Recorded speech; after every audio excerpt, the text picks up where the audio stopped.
Assalamualaikum warahmatullahi wabarakatuh. Puji syukur atas kehadiran Tuhan Yang Maha Esa sehingga kita semua diberikan nikmat kesehatan untuk tetap bisa berkarya. Perkenalkan, nama saya Rika Aramalini, SST MKep. Saya salah satu dosen tetap di program studi Stikes Bela Sakti, Pariaman. Pada kesempatan kali ini, saya akan menjelaskan mata kuliah yang saya ampu. Salah satunya adalah asuhan kebidanan pada kehamilan. Mata kuliah asuhan kebidanan pada kehamilan adalah salah satu mata kuliah wajib di Prodi Kebidanan penempatan di semester 2 dengan bobot 4 SKS, yaitu 2 SKS teori dan 2 SKS praktikum. Mata kuliah ini diampu oleh 2 orang tim teaching. Belum saya memaparkan lebih detail tentang tahapan yang saya lakukan dalam proses pembelajaran, saya menjelaskan terlebih dahulu deskripsi singkat mata kuliah dan capaian pembelajaran. Tujuan pemaparan ini adalah dalam rangka unjuk kerja pelaksanaan terdama perguruan tinggi dalam bidang pengajaran. Deskripsi mata kuliah.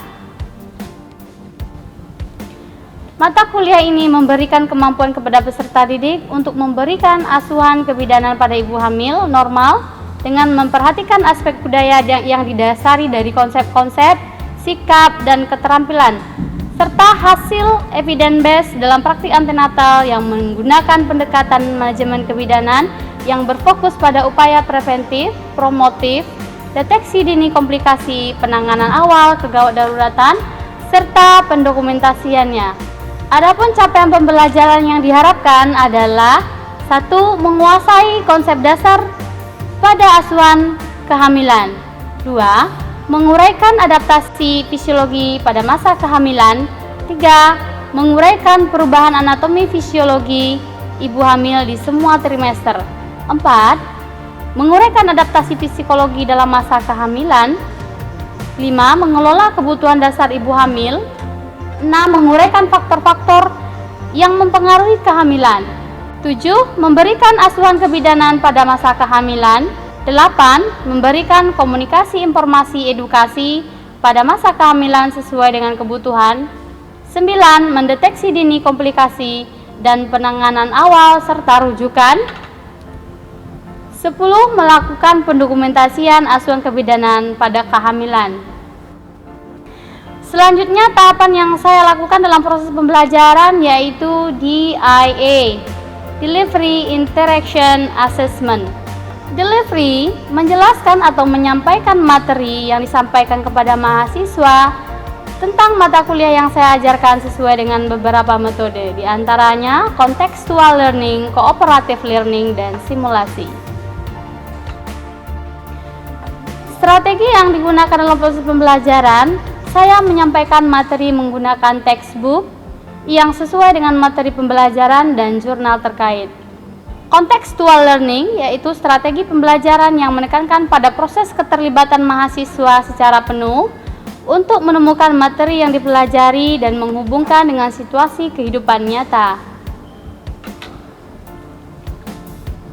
Cooperative learning merupakan teknik pembelajaran teori dan diskusi dengan memberikan tugas kepada mahasiswa dalam sebuah kelompok kecil yang hasilnya akan dipresentasikan kepada kelompok lainnya di kelas. Selain pembelajaran teori, juga ada pembelajaran praktikum dengan metode simulasi demonstrasi. Contohnya dalam anatomi reproduksi wanita, anatomi panggul, dan pengukuran panggul luar, di mana mahasiswa praktikum di laboratorium sesuai dengan materi yang diberikan, sehingga mahasiswa dapat melakukan keterampilan sesuai dengan kompetensi yang dicapai. Tinjauan lapangan atau discovery learning tentang implementasi layanan kesehatan pada ibu hamil. Mahasiswa melakukan penyuluhan perubahan yang terjadi selama hamil, kegiatan edukasi senam hamil, pemeriksaan lingkar panggul, dan teknik menyusui yang benar. Jadi di sini saya memberikan tugas kepada mahasiswa untuk melakukan secara langsung setelah melakukan diskusi dan praktikum di laboratorium sekolah. Interaction. Selama dalam proses pembelajaran, ada interaksi antara saya dan mahasiswa terkait materi yang diberikan, sehingga mahasiswa didorong untuk aktif terkait materi yang disampaikan, baik dalam diskusi maupun dalam perkuliahan. Saya juga menggunakan WhatsApp Group untuk menyampaikan informasi, pengumuman, dan lainnya, dan Google Classroom untuk mempermudah komunikasi, dan juga untuk membagikan materi ataupun mengumpulkan tugas-tugas yang saya berikan.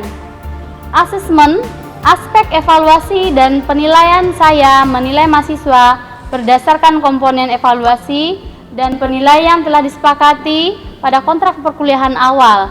Jadi mahasiswa sudah mengetahui komponen evaluasi akhir apa saja selama perkuliahan yang menjadi penilaian saya. Terdiri dari ujian tulis, ujian praktikum, dan tugas. Bobot dari ujian tulis itu 35%, untuk ujian praktikum 55%, dan tugas 10%. Berikut adalah contoh video mengajar pada salah satu pertemuan pada mata kuliah asuhan kebidanan pada kehamilan Asket 1. Assalamualaikum warahmatullahi wabarakatuh. Waalaikumsalam warahmatullahi wabarakatuh. Gimana kabarnya hari ini, Nanda? Baik, Bu. Siapa yang hadir? Tidak ada hari ini? Hadir semua, Bu. Bagus. Oke, kita lanjutkan perkuliahan hari ini, pertemuan keempat tentang konsepsi dan perkembangan hasil konsepsi. Ya, sesuai dengan RPS yang sudah Ibu bagikan. Baik, Nanda, sebelum perkuliahan ini lanjut, Ibu minta mereview dulu perkuliahan pertemuan kemarin. Siapa di antara saudara yang bisa menjelaskan pertemuan kemarin? Oke, bisa semua sepertinya. Tunjuk salah satu ya. Saudari Jihan, silakan. Baik, Bu, tanda kehamilan itu ada 3, yaitu tanda dugaan hamil, Ya. yang kedua tanda kemungkinan hamil, yang ketiga itu tanda pasti hamil. Tanda dugaan hamil itu ya diantaranya yang pertama ada amenore, yang kedua ada mual dan muntah, ada pembesaran payudara, tidak tahan bau-bauan, dan mengidap. Tanda kemungkinan hamil yaitu ada 5, yang pertama pembesaran abdomen, yang kedua ada balotemen, yang ketiga ada pergerakan janin, yang keempat ada tanda Piskacek, yang kelima yaitu ada tanda Heger-Itmus. Yang terakhir itu tanda pasti hamil. Yang pertama yaitu adanya detak jantung janin dapat didengar. Yang kedua, gerakan janin dapat dirasa, diraba, dan dilihat.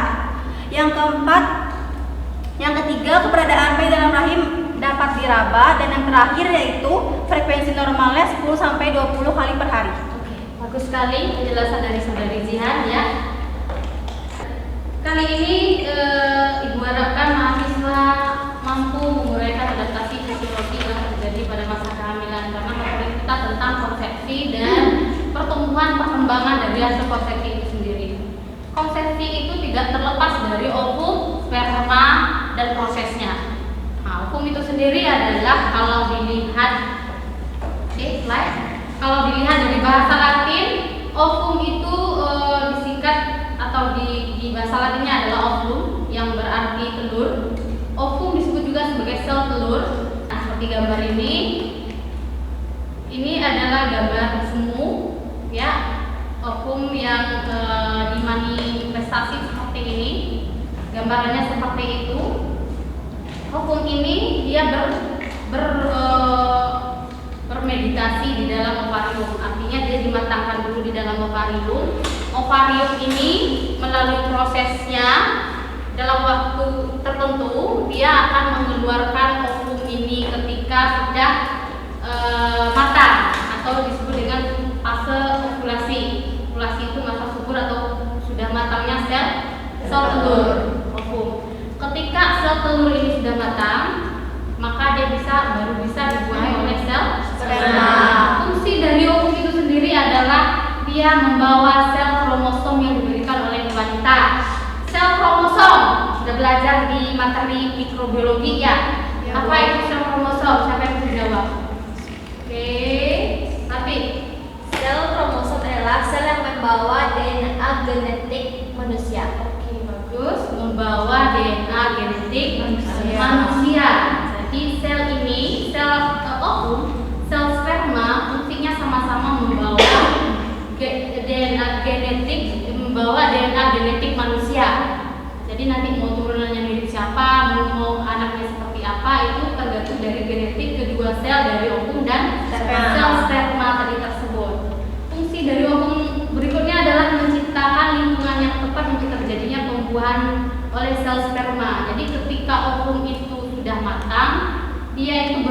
folikel-folikel.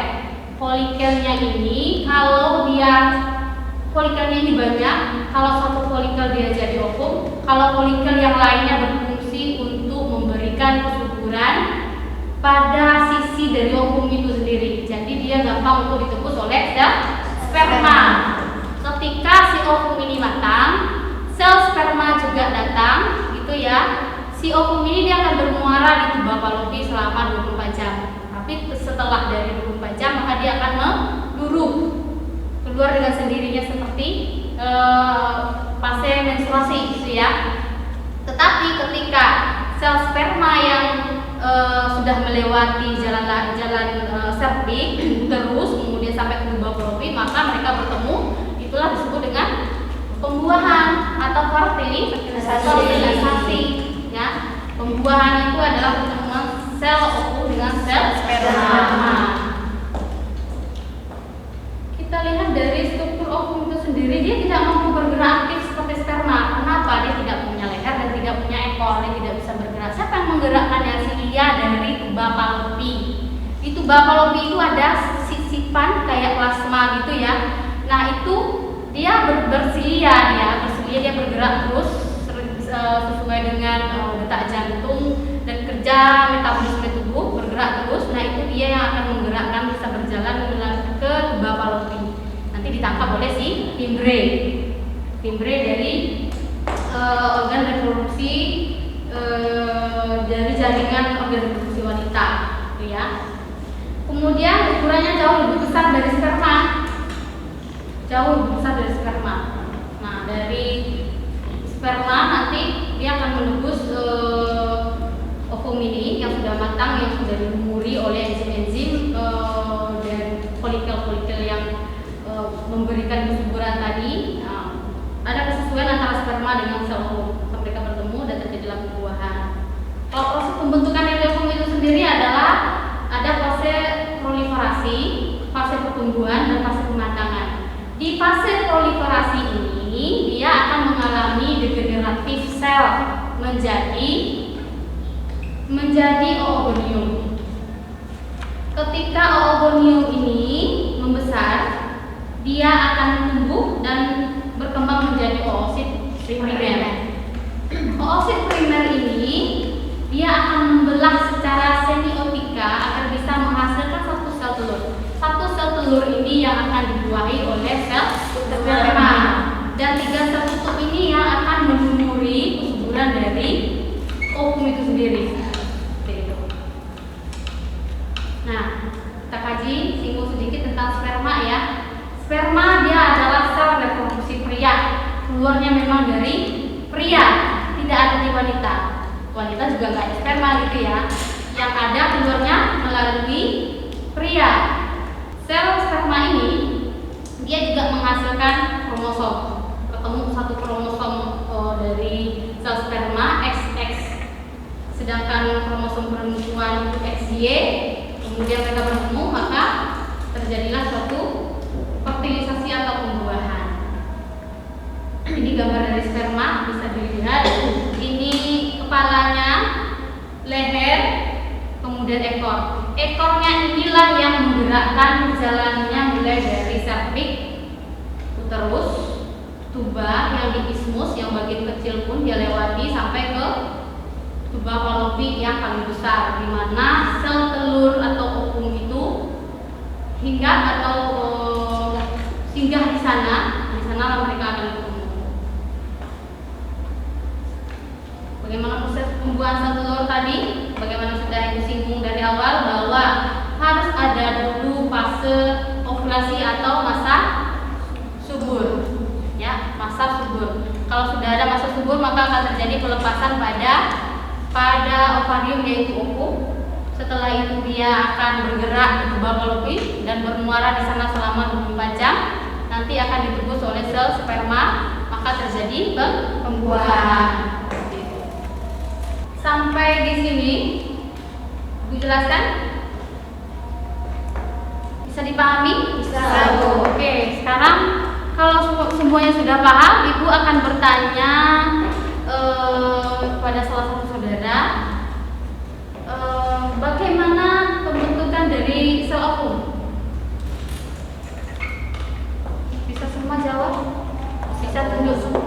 tunjuk tangan berarti bisa semua jawab. Oke.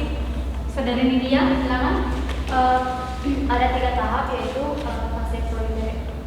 fase proliferasi dan fase pertumbuhan dan fase pemanfaatan. Oke, bagus jawabannya. Memang belum dijelaskan gitu ya. Fase proliferasi itu fase di mana sel folikel dari ovarium itu berdegeneratif menjadi gonium. Kemudian pada fase pematangan dia akan berkembang menjadi oosit primer. Oke. Setelah oosit primer, dia melakukan pembelahan diri sehingga dia menjadi satu sel telur. Seperti itu ya. Tambahan dari jabaran yang disampaikan oleh Saudari Nidia. Oke, bagus. Pertanyaan kedua. Siap-siap. Siapa yang bisa menjelaskan proses terjadinya pembuahan? Ella, silakan. Baik Bu, saya akan coba menjelaskan tentang proses pembuahan sel telur rhizoderma. Masa pertumbuhan atau masa subur bisa juga disebut dengan masa ovulasi. Kemudian pada sel telur berkembang selama 24 jam. Kemudian sel sperma bergerak sampai ke uterus, kemudian sampai ke tuba falopi, maka terjadilah 2 pertemuan. Maka juga bisa disebut dengan pembuahan sel. Oke, bagus sekali. Kasih aplaus dulu. Jawabannya brilian. Oke. Kalau begitu kita lanjut. Ada lagi yang mau bertanyakan? Yang mau bertanya? Ada yang mau bertanya? Kita lanjut. Paham ya? Nil paham ya? Untuk sampai di slide ini, kita lanjut ke pertumbuhan dan perkembangan dari hasil konsepsi itu sendiri. Organogenesis, cikal bakal organ dan sistem tubuh. Terdiri dari endodem, ektodem, dan mesodem. Endodem itu saluran pencernaan dari faring sampai rektum, epitel, trakea, bronki, dan paru-paru, hati, pankreas, kandung kemih. Itu yang di endodem. Kemudian ektodem, cikal bakal kedua yang muncul adalah membran mukosa, gigi, rambut, kuku, kelenjar mame, dan sistem persarapan. Kemudian mesodem, jantung, pembuluh darah, limpa, otak, dan tulang. Itu yang akan terbentuk selama proses organogenesis. Ya, tahapan perkembangannya kalau dilihat 4 minggu pertama itu dia mulai bergerak. Cuma belum bisa kita deteksi dengan langsung gitu ya, harus menggunakan USG. Dia sudah mulai bergerak 4 minggu. 8 minggu dia sudah bisa kita deteksi perkembangannya juga cukup cepat dan sudah bisa kita belum bisa kita deteksi ya.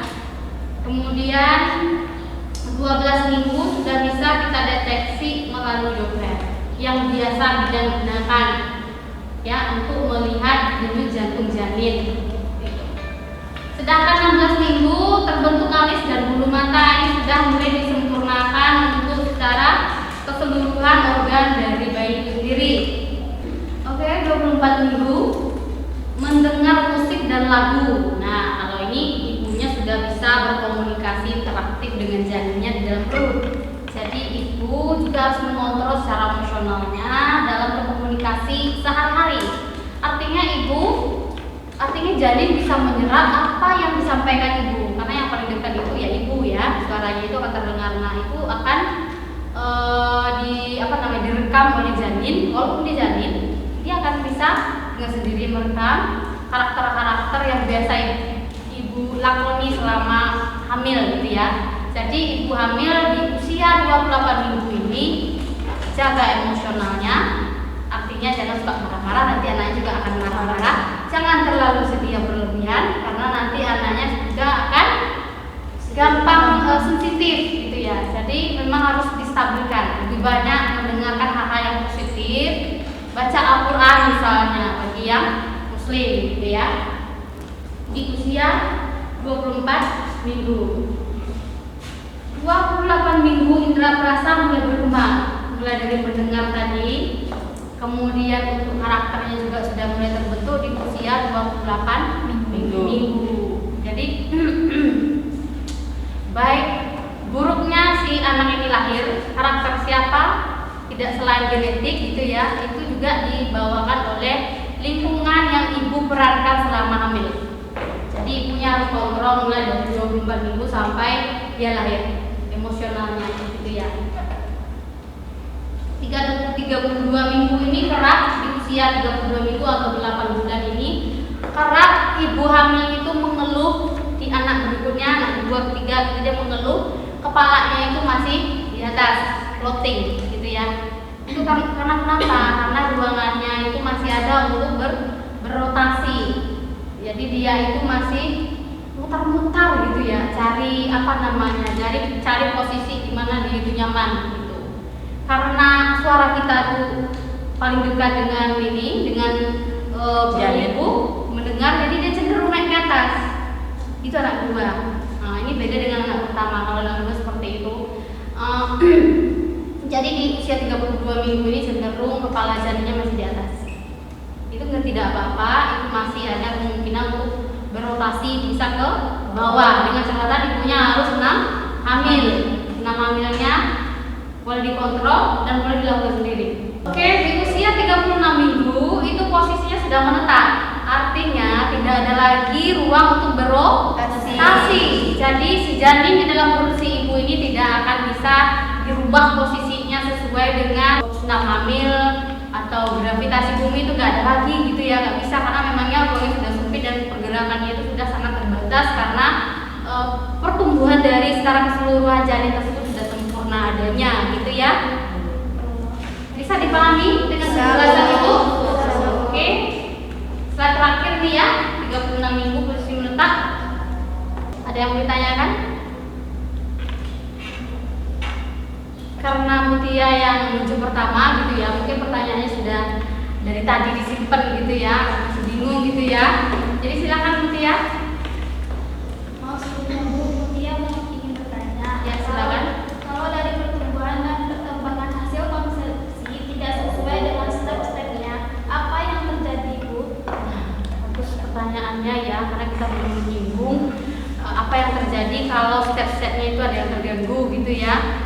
Terganggunya itu bisa dari internal maupun eksternal. Kalau yang internal itu memang dari genetiknya, tapi kalau yang eksternal dari luar, mungkin nutrisi ibunya yang kurang atau memang kondisi psikologi ibunya yang dari luar itu yang sedang bermasalah gitu ya, yang berdampak terhadap tumbuh kembang janinnya. Apa yang akan terjadi? Kelainan kongenital. Pertumbuhan dan perkembangannya itu terganggu, maka akan kemungkinan kelainan kongenital.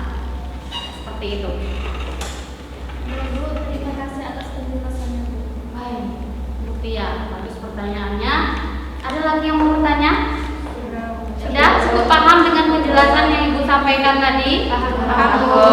Baik, kalau begitu Ibu mau minta salah satu di antara saudara memberikan simpulan dari yang Ibu sampaikan tadi.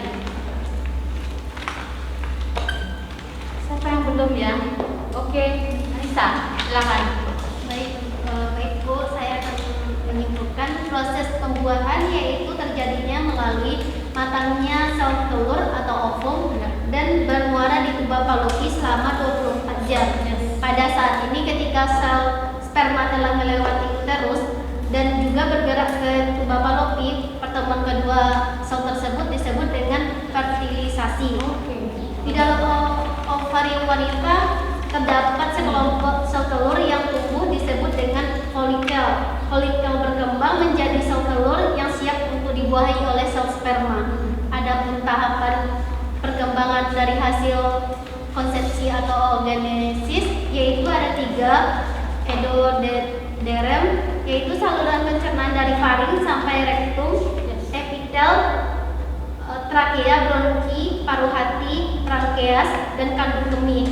2 yaitu ada ektoderm, membran mukosa, gigi, rambut, kuku, kelenjar mame, sistem persarapan. 3 ada mesoderm, jantung dan pembuluh darah, limpa, otot dan tulang. Baiklah, sempurna sekali yang disampaikan oleh Ica tadi ya. Dihapus dulu biar paham-paham yang berikutnya ya. Oke.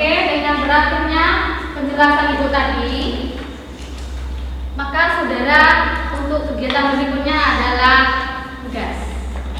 Tugas pertama ada tugas individu dan tugas kelompok.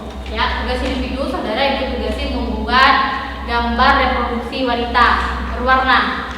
Karena untuk pertemuan kita berikutnya di RPS itu adalah organ reproduksi wanita. Jadi saudara gambar dulu supaya lebih mendalami gitu ya. Habis itu ibu juga akan membentuk kelompok diskusi, kelompok 1 sampai kelompok 4. Yang dibuat adalah struktur dan fungsi anion. Dibuatkan makalah, saudara boleh catat, silakan. Kelompok 1 nomor absensi 1 sampai 3. Kelompok 2 struktur tali pusat nomor absensi 4 sampai 6. Kemudian struktur plasenta nomor absensi 7 sampai 10. Dan sirkulasi darah fetus itu nomor absensi 11 sampai 14. Pertemuan berikutnya akan kita diskusikan dan kita saudara presentasikan. Baik, Bu. Oke. Demikian kuliah kita hari ini. Ibu ucapkan terima kasih banyak. Assalamualaikum warahmatullahi wabarakatuh. Waalaikumsalam warahmatullahi wabarakatuh. Demikianlah salah satu deskripsi mata kuliah pada asuhan kebidanan Askep 1. Atas perhatian dan waktunya saya ucapkan terima kasih. Akhir kata, wabillahi taufiq wal hidayah. Assalamualaikum warahmatullahi wabarakatuh.